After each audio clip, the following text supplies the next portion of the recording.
الحمد لله رب العالمين، والصلاة والسلام على سید الرسل والنبیین وعلى آلہ الطیبین الطاہرین واصحابہ الہادیین المہدیین الراشدین۔ یا اعوذ باللہ من الشیطان الرجیم، بسم اللہ الرحمن الرحیم۔ یا ایہا الذین آمنوا لا تأکلوا اموالکم بینکم بالباطل الا ان تکون تجارتا عن تراض منکم ولا تقتلوا انفسکم ان اللہ کان بکم رحیما ومن یفعل ذلک عدوانا وظلما فسوف نصلیہ نارا وکان ذلک علی اللہ یسیرا۔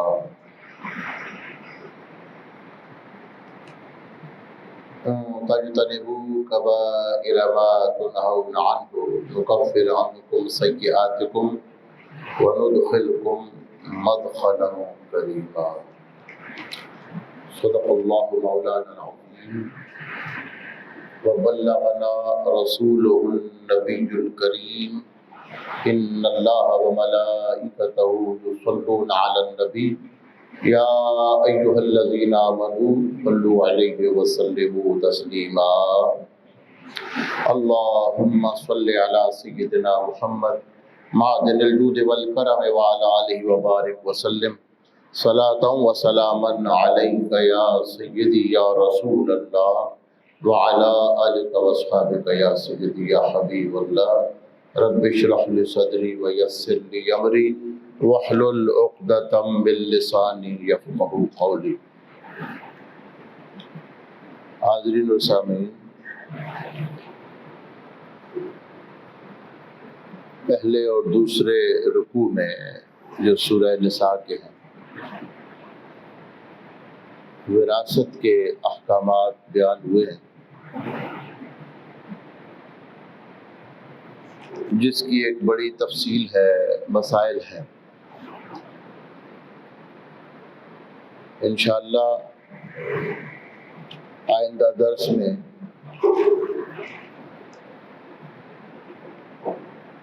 وضاحت کے ساتھ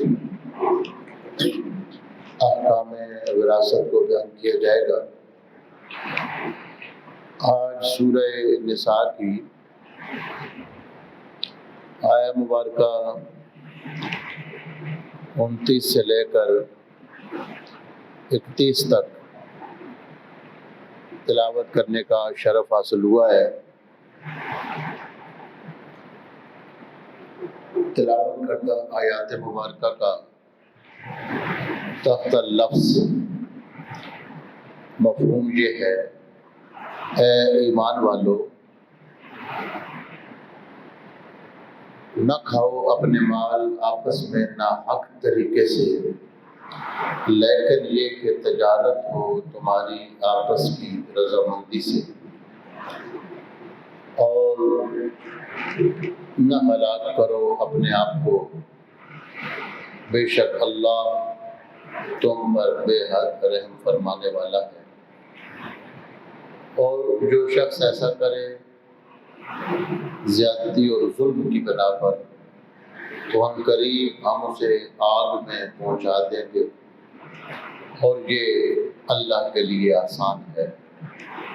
اگر تم کبیرہ گناہوں سے بچتے رہو جن سے تمہیں روکا گیا، تو ہم تمہارے صغیرہ گناہ معاف کر دیں گے اور داخل کر دیں گے تمہیں عزت کی جگہ پر۔ آج کے اس درس میں ان آیات مبارکہ سے متعلق کچھ چیزیں عرض کی جائیں گی۔ اے ایمان والو، لا تأکلوا اموالکم بینکم بالباطل، اپنے مال ناجائز طریقوں کے ساتھ نہ کھاؤ۔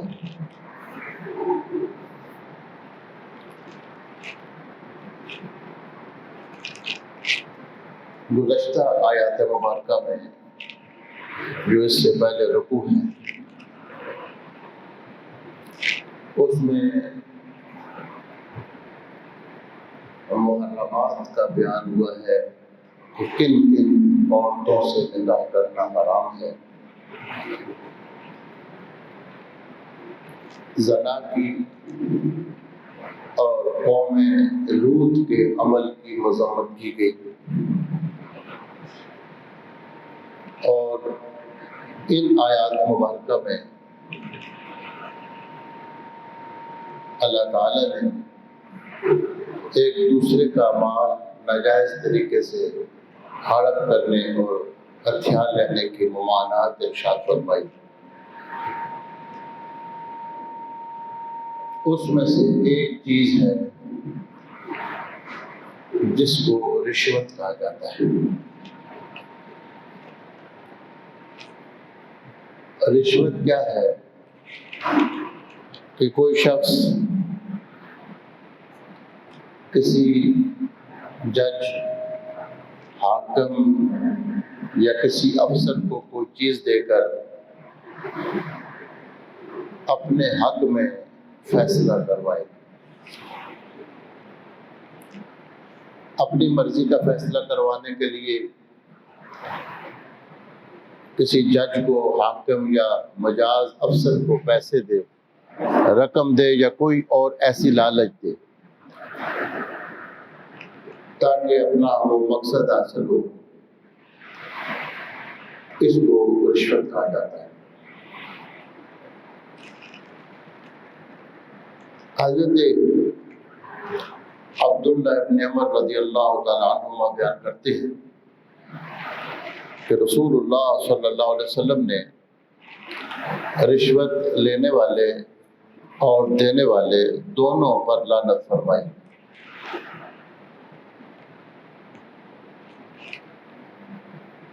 اور متعدد احادیث مبارکہ میں رشوت لینے اور دینے کی مذمت کا حکم ارشاد فرمایا گیا.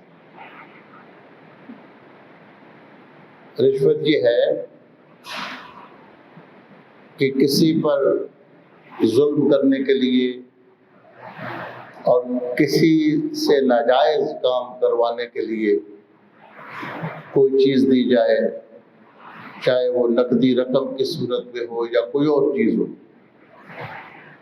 اور اگر کوئی بندہ اپنا جائز حق حاصل کرنے کے لیے یا ظلم سے بچنے کے لیے کوئی چیز دیتا ہے کسی افسر کو، کسی حاکم کو، کسی قاضی کو،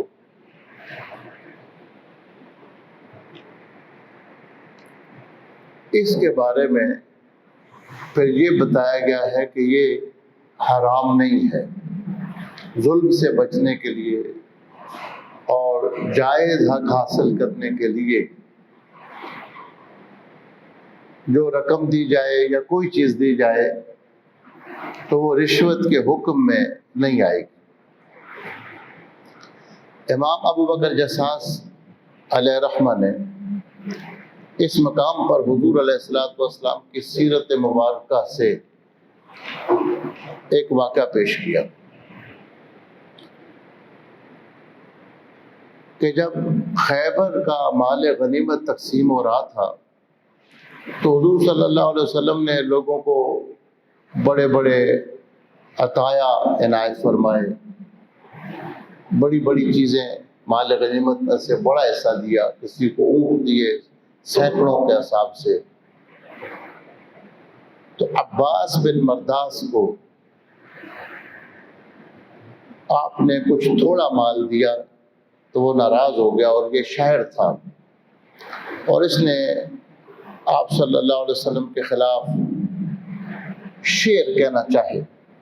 تو آپ صلی اللہ علیہ وسلم نے مال غنیمت میں سے کچھ زیادہ حصہ اس کو دیا تاکہ اس کی زبان بند ہو جائے اور یہ بکواسات نہ کرے.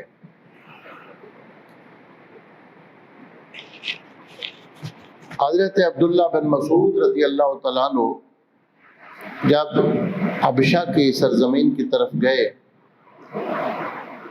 تو آپ آپ کا جو مال تھا، ساز و سامان تھا، اس میں سے کچھ چھین لیا گیا، تو آپ صلی اللہ علیہ وسلم نے 2 دینار دے کر چھیننے والے سے اپنا مال حاصل کیا۔ حضرت وہب بن منبہ یہ ایک تابعی ہیں، آپ فرمایا کرتے تھے کہ اپنی جان کی حفاظت کے لیے، اپنے مال کی حفاظت کے لیے اگر کوئی کسی کو کوئی چیز دیتا ہے تو وہ گناہ گار نہیں ہوتا۔ فقہائے احناف نے 4 قسمیں بیان کی ہیں، 4 صورتیں بیان کی ہیں اس کی، خصوصاً فتح القدیر میں امام ابن حمام نے اس کو لکھا ہے۔ منصب قضاء حاصل کرنے کے لیے، جج بننے کے لیے اگر کوئی بندہ کسی کو رقم دیتا ہے، پیسے دیتا ہے یا کوئی چیز دیتا ہے تو لینا اور دینا دونوں حرام ہے۔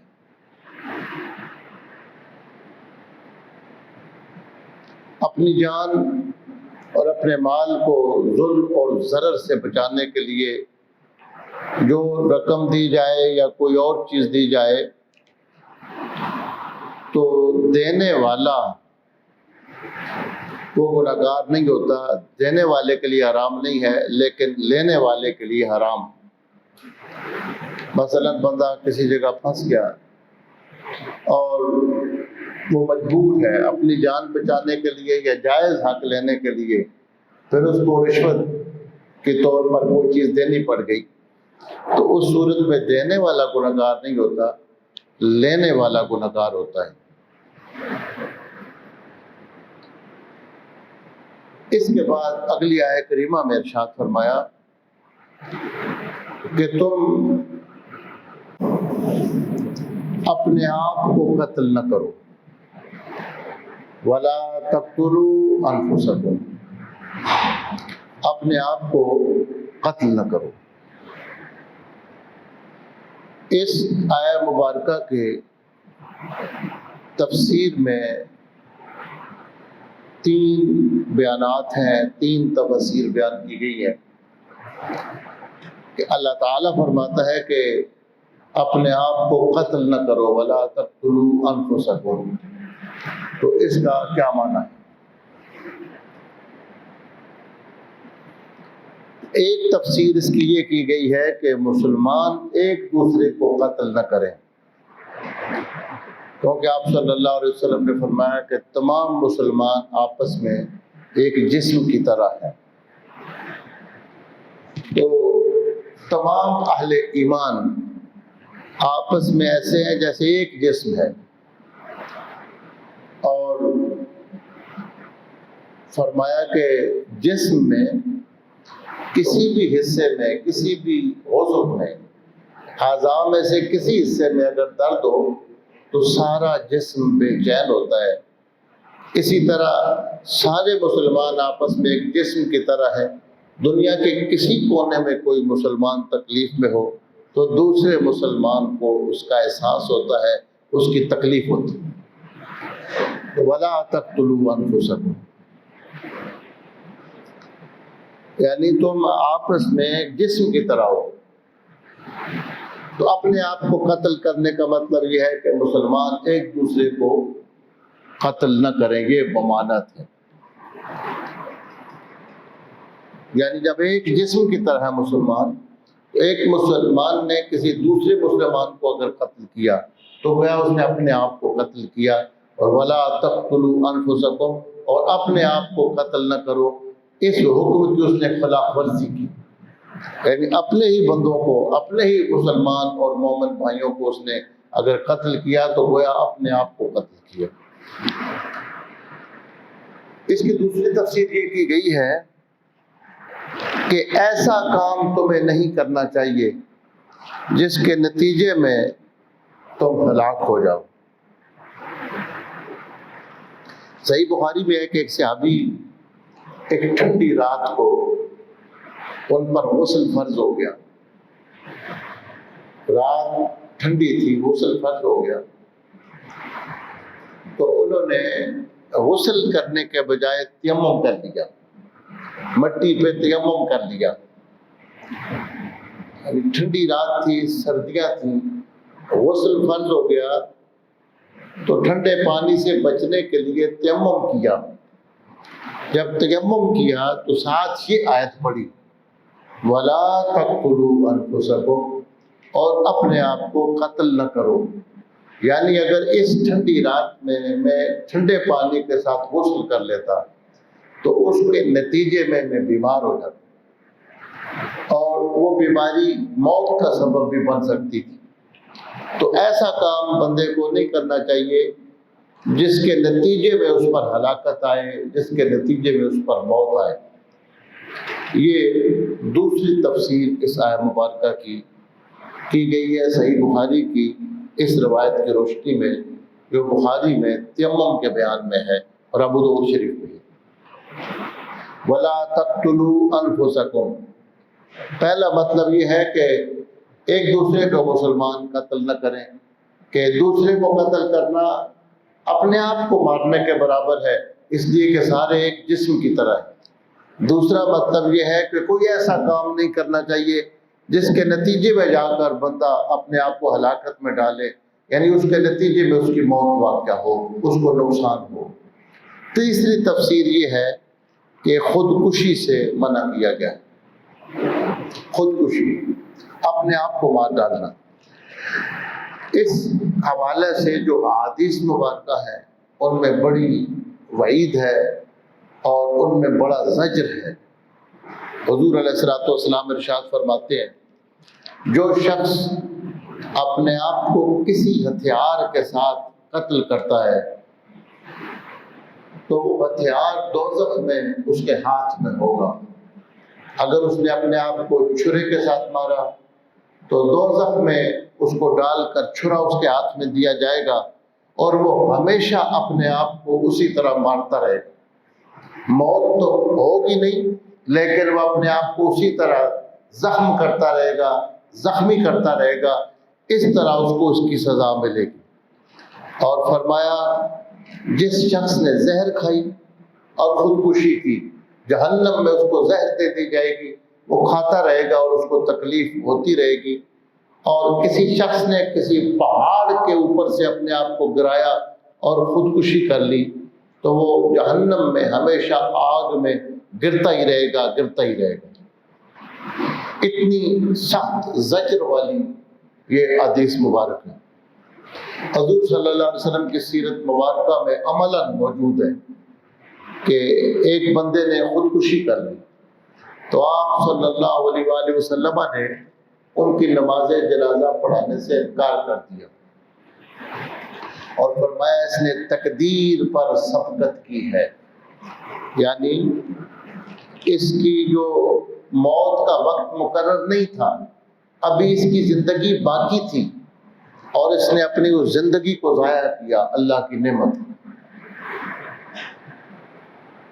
اس سے بالکل واضح پتہ چلتا ہے کہ جو خودکشی کرتا ہے اس کی زندگی کے جو دن باقی ہوتے ہیں، ابھی اس نے کچھ زندہ رہنا ہوتا ہے اور وہ اپنے آپ کو مار کے اس نعمت کو ضائع کر دیتا ہے۔ اس سے یہ بھی پتہ چلا کہ جو شہید ہوتا ہے اس کی بھی موت کا وقت مقرر نہیں ہوتا، ابھی اس کے کچھ زندگی باقی ہوتی ہے جو اپنے مالک کی خاطر قربان کر دیتا ہے۔ یعنی شہید کی زندگی کے کچھ دن باقی ہوتے ہیں جو اس نے اللہ کی راہ میں قربان کر دیتا ہے۔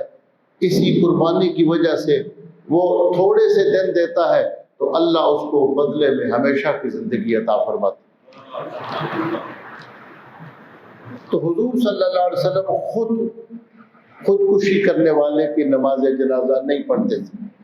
اور دوسرا وہ بندہ جو مقروض ہو، جب تک کوئی اس کی ذمہ داری نہ اٹھاتا تو آپ صلی اللہ علیہ وسلم اس کی نماز جنازہ نہیں پڑھتے تھے۔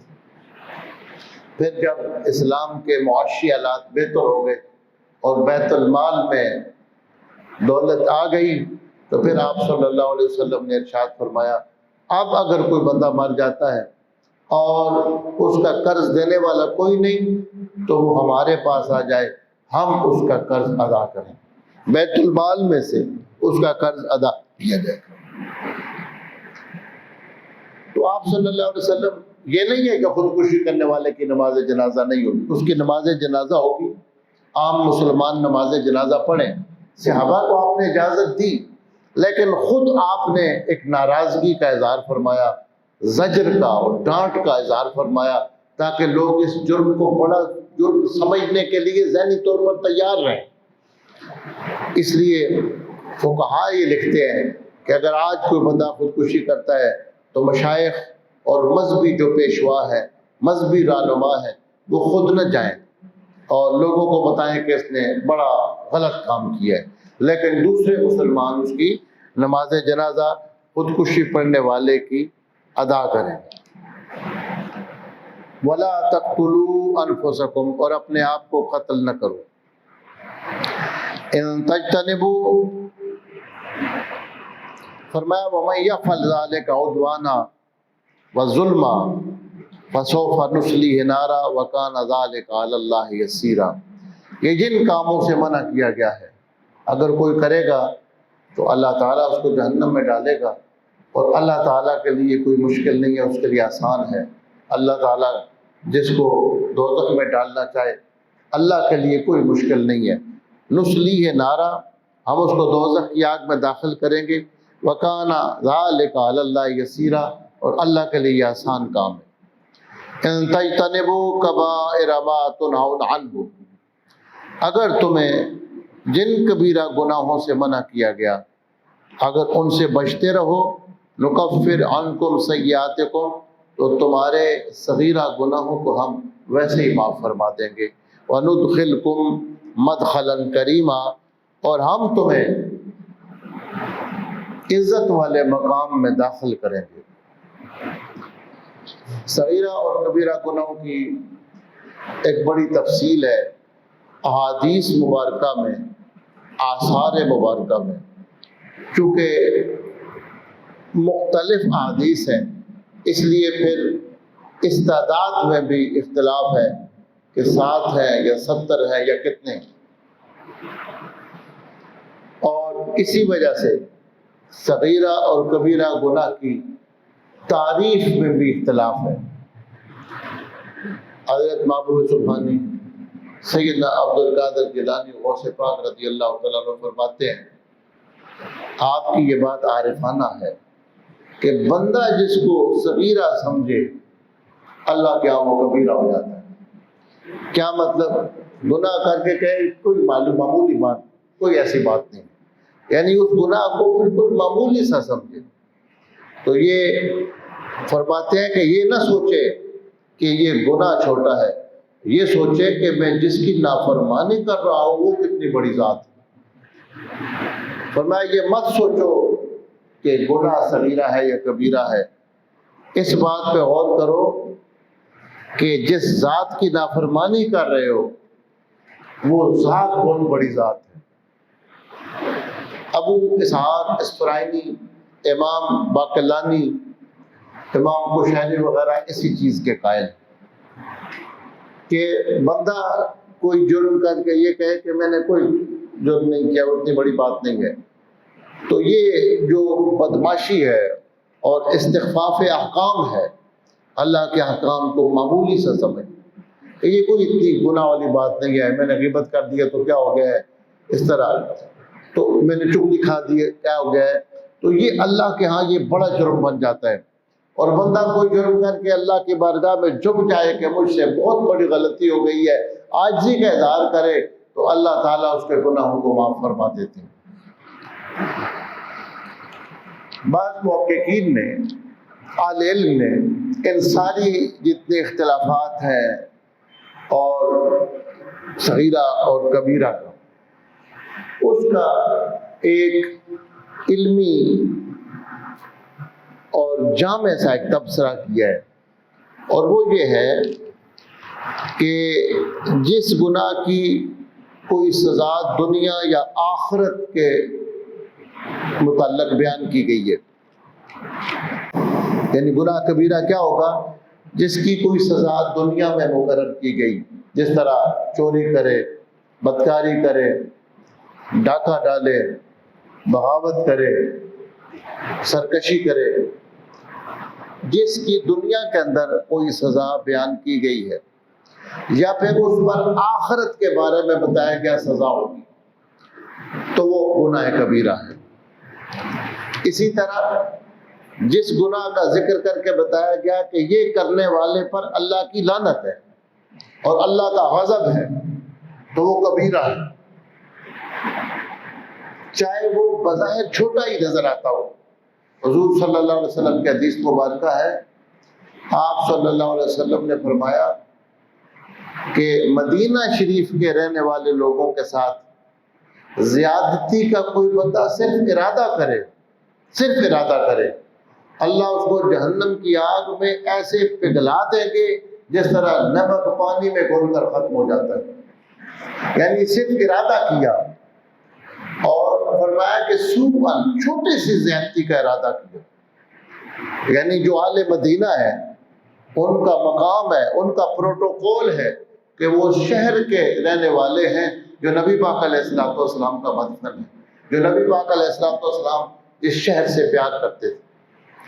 تو بظاہر تو چھوٹی سی بات نظر آتی ہے کہ کسی کے ساتھ زیادتی کا صرف ارادہ کرے، تو اتنی سخت تاکید کی گئی، فرمایا جو اہل مدینہ کے ساتھ زیادتی کرے گا اس پر اللہ کی لعنت ہے، فرشتوں کی لعنت ہے اور تمام انسانوں کی لعنت۔ اتنی بڑی بات ہے۔ تو جس کسی گناہ پر یہ بتایا گیا کہ اس کے کرنے والے پر لعنت ہے دنیا یا آخرت میں یا دونوں جہانوں میں، تو وہ گناہ کبیرہ کے اندر آ جاتا ہے۔ اور جس کسی گناہ پر اس طرح کی دنیا یا آخرت کی سزا بیان نہیں ہوئی یا لعنت اور غضب کا ذکر نہیں، تو اس کو صغیرہ کہا جاتا ہے۔ یہ ایک اہل علم نے، اور اس پر قرآن مجید کی آیات ہیں۔ آگے ایک چیز کہ اگر کوئی گناہ بظاہر تو چھوٹا ہو لیکن بندہ اس کا اصرار کرے اور بار بار کرے، تو صغیرہ گناہ کبیرہ بن جاتا ہے۔ یہ بھی کہ اس کو سمجھے گی، لیکن گناہ کرنے کے بعد اگر توبہ کر لیتے، اللہ سے ڈرتا ہے، تو فرمایا کہ پھر اگر وہ استغفار کر لیتا ہے تو وہ اصرار کرنے والوں میں نہیں ہے۔ یعنی وہ اصرار کرنے، تکرار تو پایا جاتا ہے لیکن اصرار نہیں ہے۔ کسی نے کوئی گناہ ہو گیا، اس نے اللہ سے معافی مانگی اور پھر دوبارہ ہو گیا، تو یہ تکرار ہے۔ تو فرمایا جو استغفار کرنے والا ہے وہ صاحب اصرار نہیں ہے، یعنی وہ اصرار نہیں کرتا اس گناہ پر۔ قرآن مجید میں بیان ہے والذین اذا فعلوا فاحشۃ، سورہ آل عمران کی آیت مبارک 135 اور 36، والذین اذا فعلوا فاحشۃ او ظلموا انفسهم وذکروا اللہ واستغفروا لذنوبهم ومن یغفر الذنوب الا اللہ ولم یصروا علی ما فعلوا وهم یعلمون اولئک جزاؤہم مغفرۃ من ربہم وجنات تجری من تحتها الانہار خالدین فیہا ونعم اجر العاملین۔ فرمایا وہ لوگ جو بے حیائی کے کام کر بیٹھتے ہیں یا اپنے جانوں پہ ظلم یعنی کبیرہ گناہ کر بیٹھتے ہیں، اور وہ اللہ کو یاد کر کے اپنے گناہوں کی معافی مانگ لیتے ہیں، اور اللہ کے سوا کون گناہ بخشنے والا ہے، وہ جان بوجھ کر اپنے کیے ہوئے جرم پہ اصرار نہیں کرتے، بار بار نہیں کرتے، ایسے لوگوں کی جزا ان کے رب کے پاس یہ ہے کہ اللہ ان کو بخش دے گا اور ایسے باغوں میں داخل کرے گا جس کے نیچے دریا جاری ہوں گے، وہ ہمیشہ رہیں گے، اور ایسے اچھے عمل کرنے والوں کو اللہ ایسا ہی بدلہ عطا فرماتا ہے۔ اس میں ڈٹتا نہیں ہے، اصرار نہیں کرتا۔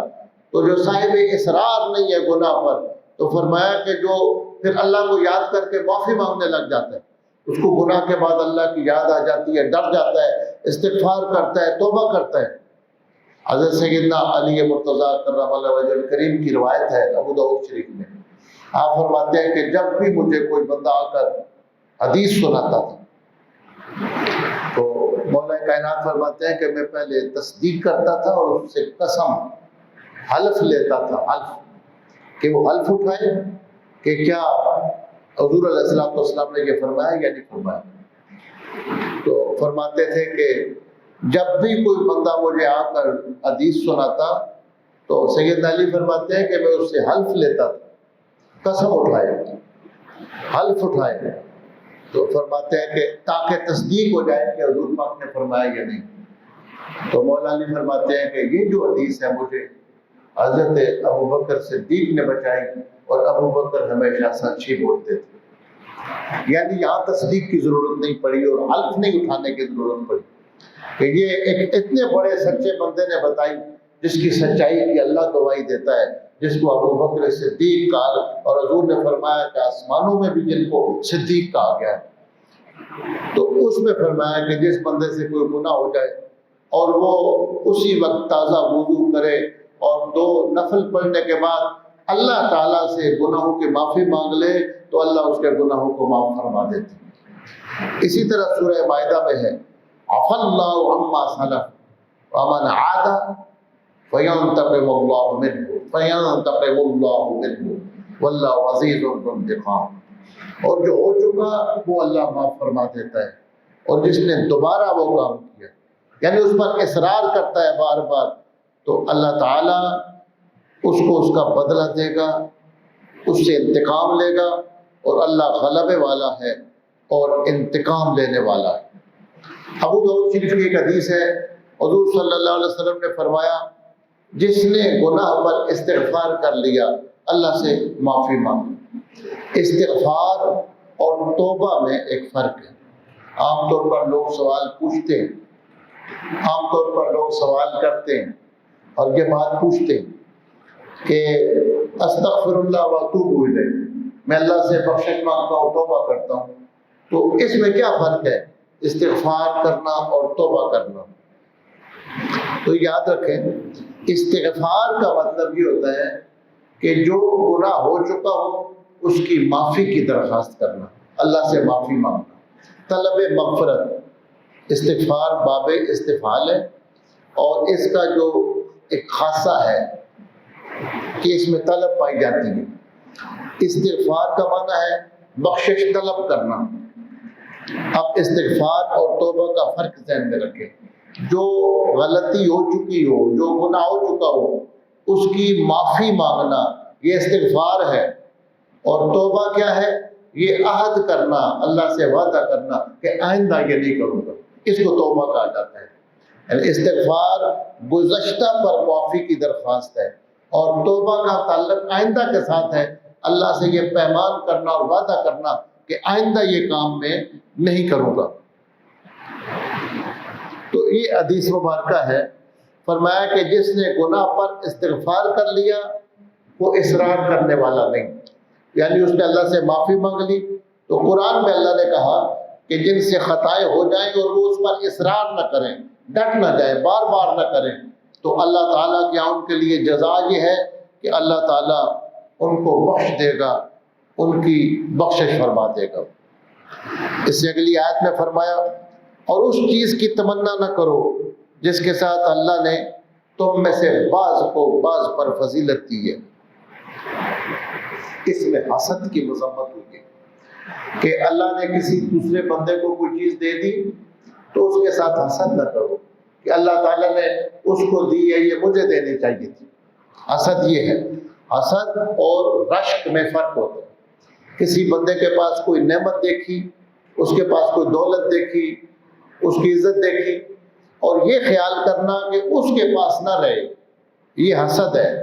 اور یہ خیال کرنا اور آرزو کرنا کہ اللہ نے اس کو دی ہے مجھے بھی دے دے، تو یہ حسد نہیں، یہ رشک ہے، اور یہ جائز ہے، اس کو غبطہ کہا جاتا ہے۔ کسی بندے کے پاس دیکھا کہ دولت ہے، عزت ہے، اس کے پاس علم ہے، تو یہ تمنا کرنا کہ اللہ تو نے اس کو عزت دی ہے مجھے بھی دے، تو یہ جائز ہے۔ لیکن یہ تمنا کرنا کہ اس کے پاس نہ رہے، حسد یہ ہے۔ اور اتنی بری چیز ہے کہ حسد کرنے والے کی کوئی نیکی بھی، اچھا کام کے اوپر نہیں جاتا۔ حسد باقی نیکیوں کو ایسے کھا جاتا ہے جیسے آگ لکڑیوں کو جلا کر ختم کر دیتی۔ حسد کی مذمت میں سیدنا علی بن ابی طالب کرم اللہ وجہ الکریم کا ایک قول ہے، اور وہ عربی جو بلاغت میں ایجاز ہے، ایک صنعت ہے، اس کو ایجاز کہتے ہیں۔ صنعت ایجاز کیا ہوتی ہے؟ کلام 3 طرح کا ہوتا ہے کہ جتنی بات آپ نے کرنی ہے نا، الفاظ بھی اتنے ہی لائے جائیں، اس کو کہتے ہیں مساوات۔ جتنی آپ نے بات کرنی ہے، جو معنی آپ نے بیان کرنا ہے، اس کے لیے اتنے ہی الفاظ لائیں، تو اس کو کہتے ہیں مساوات۔ یہ بھی کلام عرب میں ایک طریقہ ہے، اور پوری دنیا کی زبانوں میں، جیسے پنکھا چل رہا ہے اور میں یہ چاہوں کہ بند، تو میں کہتا ہوں اس پنکھے کو بند کر دو، تو بس جتنی بات تھی اتنے ہی الفاظ ہیں۔ اور اگر میں کہتا ہوں ایک بندہ ذرا اٹھے اور جا کر اس پنکھے کو بند کرے، تو الفاظ زیادہ استعمال کر دیے، مقصد اتنا ہی تھا۔ تو الفاظ زیادہ ہو جائیں، جتنی بات آپ کرنا چاہیں الفاظ زیادہ کر دیں آپ، تو اس کو اتناب کہتے ہیں، یعنی بات تھوڑی ہو الفاظ زیادہ ہو۔ تو یہ عام طور پر ٹھیک نہیں ہوتا، لیکن جب بندہ اچھے ماحول میں بیٹھا ہو اور اپنے محبوب سے بات کر رہا ہو اور بات کو لمبا کرنا چاہتا ہو، تو اس وقت یہ اچھی ہوتی ہے۔ حضرت موسیٰ علیہ السلام نے اتناب کیا ہے قرآن مجید میں۔ اللہ نے فرمایا کہ ما تلک بیمینک یا موسیٰ، اے موسیٰ علیہ السلام آپ کے ہاتھ میں کیا ہے؟ تو فرمانے لگے یہ عصایہ، یہ میرا عصا ہے، یہ عصایہ، یہ لاٹھی ہے۔ اللہ تعالیٰ نے اتنا ہی پوچھا تھا کہ ہاتھ میں کیا ہے، تو فرمانے لگے یہ عصایہ، یہ میرا عصا ہے، اتوکا علیہا، میں اس پر ٹیک لگا کے چلتا ہوں، واحش بہا علی غنمی، اور اس کے ذریعے اپنے بکریوں کے لیے پتے بھی جھاڑتا ہوں، ولی فی مآرب اخری، اور بھی بہت سارے میرے کام ہیں، میں بڑے کام کرتا ہوں۔ اللہ نے صرف اتنا پوچھا تھا ہاتھ میں کیا ہے، موسیٰ علیہ السلام نے بات کو ذرا لمبا کر دیا۔ وہ ماحول ایسا تھا، بات زیادہ کرنا چاہتے تھے، اللہ کو زیادہ سنانا چاہتے تھے، اس کی سننا چاہتے تھے، تو آپ نے بات کو لمبا کر دیا۔ تو جتنی بات کرنی ہو، اگر بات کو پھیلا کر کیا جائے تو اس کو اتناب کہتے ہیں۔ اور کبھی ایسے ہوتا ہے کہ جو بات کرنی ہو اس کو بہت تھوڑے لفظوں میں بیان کرنا اور بڑا معنی بیان کرنا، اس کو کہتے ہیں ایجاز۔ الف یا جیم الف اور زا، ایجاز یعنی بہت بڑی بات کرنی ہو اور مختصر سے الفاظ میں بات کو بالکل شارٹ کر دیں۔ جیسے حدیث میں بتایا گیا کہ مریض قافلے کا امیر ہوتا ہے۔ اب امیر جو ہے اس کے مطابق قافلہ چلے گا کہ کہاں پہ رکنا ہے، کہاں کھانا کھانا ہے، کہاں نماز پڑھنی ہے، کہاں آرام کرنا ہے۔ امیر کا حکم چلتا ہے تو قافلہ اس کے مطابق چلتا ہے۔ لیکن اگر کوئی بندہ مریض ہے، وہ ہر 5 منٹ بعد کہتا ہے گاڑی روکو، میں نے واش روم جانا ہے، میں نے الٹی کرنی ہے، میں نے میڈیسن لینی ہے، تو اب امیر صاحب ایک طرف رہ جائیں گے، اب سارا حکم مریض کا چلے گا۔ تو حدیث میں بتایا گیا ہے کہ امیر قافلے کا امیر ہوتا ہے، مریض قافلے۔ اب دیکھیں اتنے بڑے مفہوم کو کہ اب بات اسی کی چلے گی، مریض کا خیال رکھنا پڑے گا، اس کے آرام کو دیکھنا پڑے گا، اس کی بات کو ماننا پڑے گا، اس کو مختصر الفاظ میں بیان کیا گیا۔ حضور علیہ السلام کی جو حدیث مبارکہ ہے کہ 6 چیزوں میں اللہ تعالیٰ نے مجھے خصوصی طور پر نبیوں پر فضیلت دی ہے، ان میں ایک فضیلت یہ تھی کہ آپ نے فرمایا اوتی تو جوامع الکلم، کہ اللہ نے مجھے یہ صلاحیت دی ہے کہ میں ایک بہت بڑی بات کو مختصر الفاظ میں بیان کر دیتا ہوں۔ تو حضور علیہ السلام کے جو جوامع الکلم ہے، جو ایسی حدیث مبارکہ ہے، اس پر بھی مستقل علماء نے جمع کر کے کتابیں لکھی ہیں کہ بڑے بڑے مفہوم کو مختصر جملوں میں آپ نے بیان کیا۔ تو یہ ایجاز ہے، یہ بلیغ لوگوں کا کام ہے کہ بہت بڑی بات کو۔ اب اسی طرح شعراء میں مرزا غالب کے بارے میں جو ادباء نے لکھا ہے کہ ان کا ایک جو شعر ہے وہ ایجاز کی انتہا ہے کہ گدا سمجھ کے جو چپ تھا میری شامت آئی، اٹھا اور اٹھ کے قدم میں نے پاسباں کے لیے۔ اب اس کی جو تشریح کی گئی ہے وہ 5 6 سطروں میں ہے، جو اس کو کھول کے اگر بیان کیا جائے کہ غالب اس میں کیا کہنا چاہتے ہیں۔ گدھا سمجھ کے جو چپ تھا، میری شامت آئی، اٹھا اور اٹھ کے قدم میں نے پاسباں کے لیے۔ یہ صنعت اعجاز ہے۔ تو قرآن مجید میں بہت زیادہ اعجاز ہے، اس کے بعد حدیث مبارکہ میں، اور پھر سیدنا علی مرتضیٰ کرم اللہ وجہ الکریم کے کلام میں۔ تو آپ سے پوچھا گیا کہ حسد کیوں اتنی بری چیز ہے؟ تو مولا علی نے فرمایا کہ حسد کرنے والا اللہ کی تقسیم پر ناراض ہوتا ہے۔ یعنی کسی کے پاس دولت دیکھی اور حسد کیا، اس کا مطلب ہے کہ وہ اللہ پر اعتراض کرتا ہے کہ اللہ نے تقسیم ٹھیک نہیں کی، اس کو کیوں دیا ہے، نہیں دینا چاہیے تھا۔ تو حسد کرنے والا اللہ کی تقسیم پر اعتراض کرتا ہے، اللہ کی تقسیم پر ناراض ہوتا ہے، اللہ کے عدل کو چیلنج کرتا ہے، اللہ کے عدل پر وہ انگلی اٹھاتا ہے۔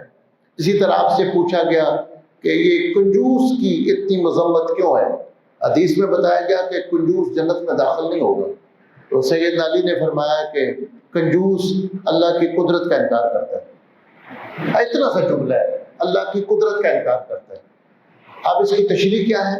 قرآن مجید میں اللہ نے بیان کیا کہ جو تم اللہ کی راہ میں خرچ کرو گے، جتنا دو گے اللہ اس کے بدلے اور عطا فرما دیں۔ یعنی اگر آپ کے پاس ایک پورا ڈھیر ہے گندم کا، اللہ کی راہ میں دو گے اللہ اتنا اور دے دے گا۔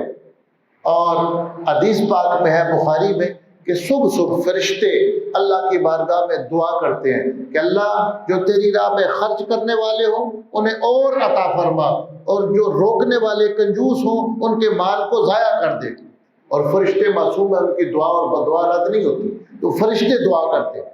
تو حضرت علی فرماتے ہیں کہ جو کنجوس ہے گویا کہ اس کا یہ نظریہ ہوتا ہے کہ جو میں خرچ کر دوں گا اللہ کے پاس قدرت نہیں ہے کہ مجھے اور دے سکے، تو وہ اللہ کی قدرت کا انکار کرتا ہے۔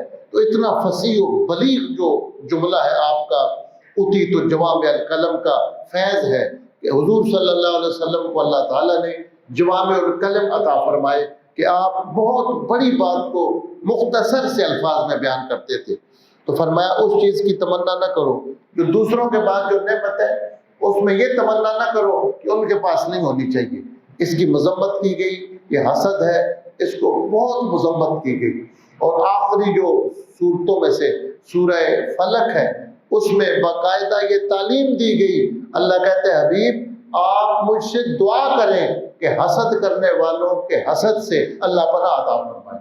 یعنی اللہ تعالیٰ حضور سے فرماتا ہے کل، کبھی اس پہ غور کرے نا، کل سے حکم دیا گیا، کل اعوذ برب الفلق من شر ما خلق ومن شر غاسق اذا وقب ومن شر النفاثات فی العقد ومن شر حاسد اذا حسد۔ کہ اللہ حکم دیتا ہے حضور علیہ السلام کو کہ آپ مجھ سے یہ دعا مانگا کریں کہ حسد کرنے والوں کے حسد سے جب وہ حسد کریں تو اللہ ہمیں حفاظت اور پناہ عطا فرمائے۔ اسی طرح آپ صلی اللہ علیہ وسلم جب کسی مریض کو دم کرتے، جناب جبریل علیہ السلام حضور علیہ السلام کو دم کرتے۔ کبھی کبھی ان حدیثوں سے لوگ یہ مطلب لیتے ہیں کہ اپنے آپ کو دم نہیں کرنا چاہیے، حالانکہ یہ بات ٹھیک نہیں ہے۔ بعض لوگوں میں یہ مشہور ہے اور عاملوں نے بڑے صغیر میں مشہور کر دیا ہے کہ اپنے آپ پہ کسی کا دم نہیں چلتا۔ یہ یاد رکھیں یہ بات غلط ہے اور حضور کی سیرت اور سنت کے خلاف ہے۔ جو سرکار کا حکم ہے اس کے بھی خلاف ہے، حکم نبی کے بھی خلاف ہے اور عمل نبی کے بھی خلاف ہے۔ آپ صلی اللہ علیہ وسلم نے بتایا کہ جب کسی میں تم میں سے کسی کو تکلیف ہو تو درد کے مقام پر ہاتھ رکھے اور بسم اللہ 3 مرتبہ پڑھ کے پڑھے اعوذ بعزت اللہ و قدرتی من شر ما اجد و حاضر۔ آپ صلی اللہ علیہ وسلم خود فرما رہے ہیں کہ اپنے آپ کو دم کرے۔ تو اگر دم اپنے آپ پہ اثر نہ کرتا اور نہ چلتا تو سرکار کو ارشاد فرماتا۔ اسی طرح آپ صلی اللہ علیہ وسلم رات کو جب بستر مبارک پر تشریف لے جاتے تو آپ 3 مرتبہ سورہ اخلاص، سورہ فلق اور ناس پڑھتے تھے۔ اس طرح کہ پہلی سورت قل هو اللہ احد پڑھتے، پھر سورہ فلق اور سورہ ناس، اور پھر آپ اپنے ہاتھ مبارک پہ دم کرتے تھے۔ دم ایسے کرتے تھے، اس کو کہتے تھے نفس، نون فا اور سا، منہ کے اندر کچھ ہلکا سا لعاب رہ جائے اور اس طرح پھونک ماری جائے کہ وہ لعاب بھی ہاتھوں تک پہنچے، اس طرح کرتے۔ یعنی صرف تھوک نہ پہنچے، تھوڑی سی تری بھی پہنچے، اور پھر آپ صلی اللہ علیہ وسلم اس کو پورے جسم مبارک، بدن مبارک پہ ملا کرتے۔ پھر دوسری مرتبہ سورہ اخلاص، فلق اور ناس اکٹھی پڑھ کے پھر دوسری مرتبہ اس طرح کرتے تھے، اور پھر تیسری مرتبہ بھی ایسے ہی کرتے تھے۔ بعض لوگ اکٹھی 3 بار پڑھ کے کرتے ہیں، یہ سنت نہیں ہے۔ سنت یہ ہے پہلے سورہ فلق، سورہ اخلاص، پھر سورہ فلق اور سورہ ناس پڑھ کے ہاتھوں پہ لعاب کو منہ کے اندر جمع کرے، اور اس طرح دم کرے کہ لعاب کی تری وہ ہاتھوں تک پہنچے، پھر آپ پورے جسم مبارک پر اس کو مل لیا کرتے تھے، مس فرما دیا کرتے تھے 3 مرتبہ۔ تو اس سے پتہ چلا کہ اپنے آپ پر دم کرنا یہ سنت رسول ہے، لہذا یہ بات بہت غلط مشہور ہے کہ کسی کا دم اپنے آپ پہ نہیں چلتا۔